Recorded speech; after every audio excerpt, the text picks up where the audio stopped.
सम्माननीय अध्यक्ष जी, मैं आज पहलगांव में निर्दोष यात्रियों की नृशंस हत्या पाकिस्तानी आतंकवादियों के द्वारा जो की गई और उसके जवाब में देश के प्रधानमंत्री जी ने दृढ़ इच्छा शक्ति का परिचय कराते हुए ऑपरेशन सिंदूर की सेना को परमिशन दी और हमारे वीर जवानों ने सटीकता बहादुरी के साथ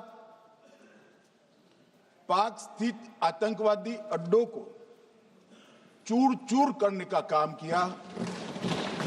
वो घटना पर जो बहस हो रही है, इसमें हिस्सा लेने के लिए मैं खड़ा हुआ हूं। माननीय अध्यक्ष जी, सबसे पहले पहलगांव में जो नृशंस हत्या की गई निर्दोष नागरिकों की, धर्म पूछकर उनको मारा गया, इनके परिवार के सामने मारा गया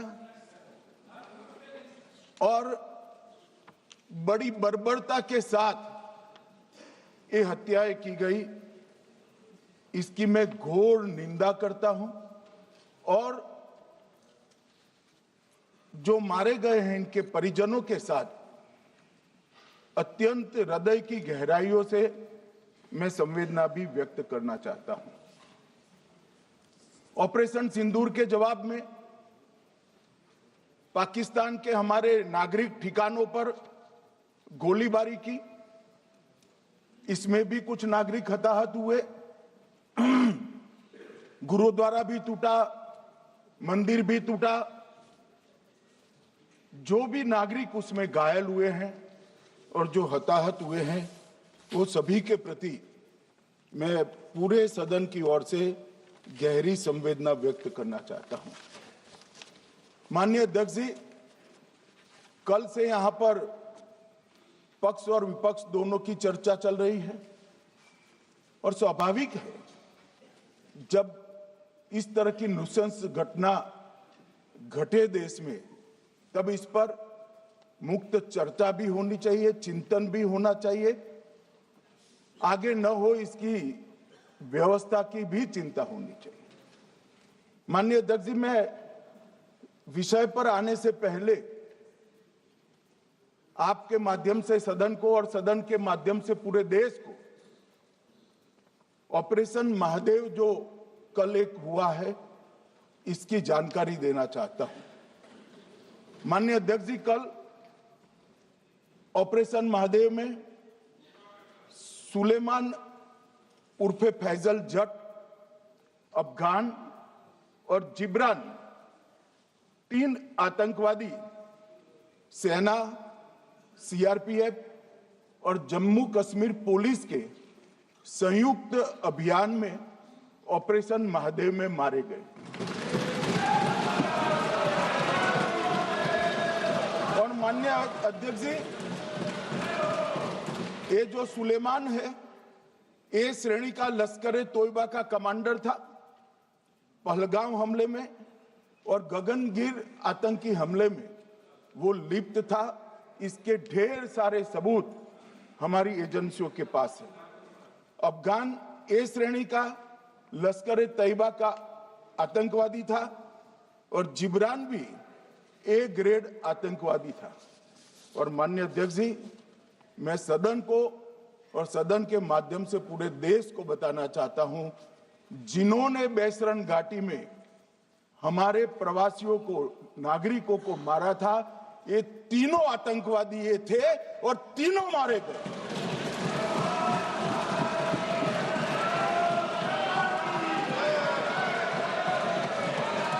और मान्यवर,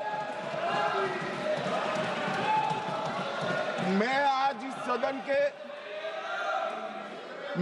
इस सदन के माध्यम से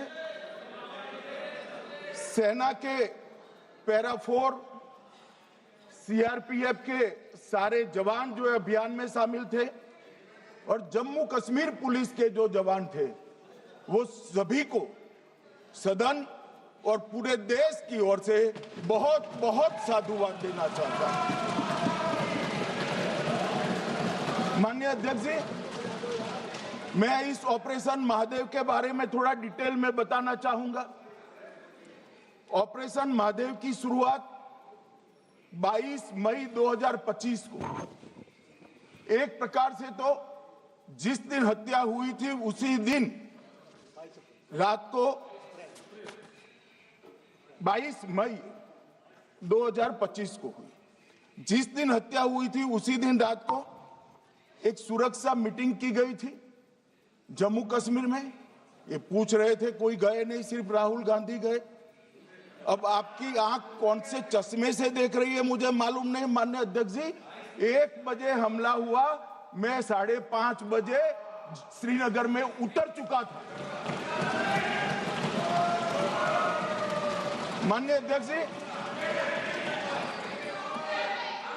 अरे सुनो सुनो, मैं बताता हूँ ना। 22 में सुनो ना प्लीज, धैर्य रखकर सुनो। हमने आपको नहीं टोका है, सुनना पड़ेगा भाई, ऐसे नहीं चलेगा। माननीय अध्यक्ष जी, नहीं, पर बैठे बैठे मत बोलिए आप भी। माननीय अध्यक्ष जी, 23 अप्रैल को टिप्पणी मत करिए। एक सुरक्षा मीटिंग की गई। सभी सुरक्षा बल, सेना, CRPF, BSF, Jammu Kashmir police, और सबसे पहले उसमें निर्णय किया गया कि जो नृशंस हत्यारे हैं वो देश छोड़कर पाकिस्तान भाग न पाए, इसकी हमने पुख्ता व्यवस्था की और भागने नहीं दी। 22 मई को आईबी के पास एक ह्यूमन इंटेल आई और एक क्षेत्र के अंदर, दाची गांव क्षेत्र के अंदर आतंकवादियों की उपस्थिति की सूचना मिली। आईबी और सेना द्वारा दाचीकाम क्षेत्र में अल्ट्रा सिग्नल कैप्चर करने के लिए जो इंस्ट्रूमेंट हमारी एजेंसियों ने बनाए हैं, इसके द्वारा इस सूचना को पुख्ता करने के लिए मई से 22 जुलाई तक लगातार प्रयास किए गए। ठंड में ऊंचाइयों पर हमारे सेना के अधिकारी पैदल इनके सिग्नल प्राप्त करने के लिए घूमते रहे, आईबी के अफसर भी घूमते रहे, सीआरपीएफ भी घूमती रही, और मान्यवर 22 जुलाई को हमें सफलता मिली। सेंसर्स के माध्यम से आतंकवादी होने की पुष्टि मिल गई। तब 4 पैरा जो हमारी सेना का एक हिस्सा है, उसकी नेतृत्व में 4 पैरा के जवान, सीआरपीएफ के जवान और जम्मू कश्मीर पुलिस के जवान मान्यवर एक साथ ये आतंकवादियों को घेरने का काम किया। सेना, सीआरपीएफ, जम्मू कश्मीर पुलिस की मीटिंग भी की गई। जो 5 ह्यूमन एसेट्स थे उनको भी वहां भेजा गया, और कुल मिलाकर कल जो ऑपरेशन हुआ, इसमें हमारे निर्दोष नागरिकों को मारने वाले तीनों आतंकी मौत के घाट उतार दिए। मान्यवर, तीनों के नाम मैंने बताए हैं, सुलेमान उर्फे फैजल जट, अफगान और जिब्रान। मान्यवर, वो तो एक आशंका थी कि यही लोगों ने घटना की है, मगर मैं बाद में एनआईए की जांच पर आता हूं। एनआईए ने पहले से ही इनको, जिन्होंने आसरा लिया था, वो लोगों को गिरफ्तार कर रखा था। उनको खाना पहुंचाने वाले लोगों को अपने कब्जे में रखा था। तो जब आतंकवादियों के शव श्रीनगर आए, इनसे पहचान कराई गई। 4 लोगों ने पहचान लिया, यही 3 लोग थे जिन्होंने पहलगांव में आतंकी घटना को। मगर हमने इस पर भी भरोसा नहीं किया मान्यवर, कोई जल्दबाजी नहीं की। हमने जो आतंकी घटना स्थान से कारतूस मिले थे, वो कारतूस का एफएसएल रिपोर्ट पहले से करा कर रखा था, और चंडीगढ़ सेंट्रल एफएसएल के अंदर बैलिस्टिक रिपोर्ट के आधार पर उनका रिपोर्ट तैयार था। जब ये कल आतंकवादी मारे गए, इनकी 3 राइफलें पकड़ी गई।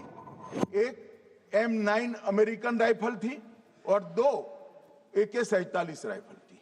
जो कारतूस मिले थे वो भी M9 और AK-47 के भी थे, मगर हमने इससे भी संतोष नहीं माना।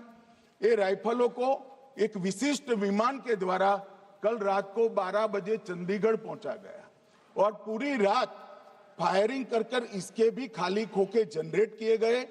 2 खोखों का मिलान किया गया, राइफल की नाली और निकले हुए खोखों का भी मिलान हो गया। तब ये तय हो गया कि इन्हीं 3 राइफलों से हमारे निर्दोष नागरिक मारे गए। और मान्यवर, आज मैं सदन को बताते हुए बहुत खुश हूं। मोदी जी ने ऑपरेशन सिंदूर कर आतंकवादियों को जिन्होंने आतंकवादियों को भेजा था, उनके आकाओं को जमीन में मिलाने का काम किया था। सेना और CRPF ने वो आतंकवादियों को भी समाप्त कर दिया। और मान्यवर,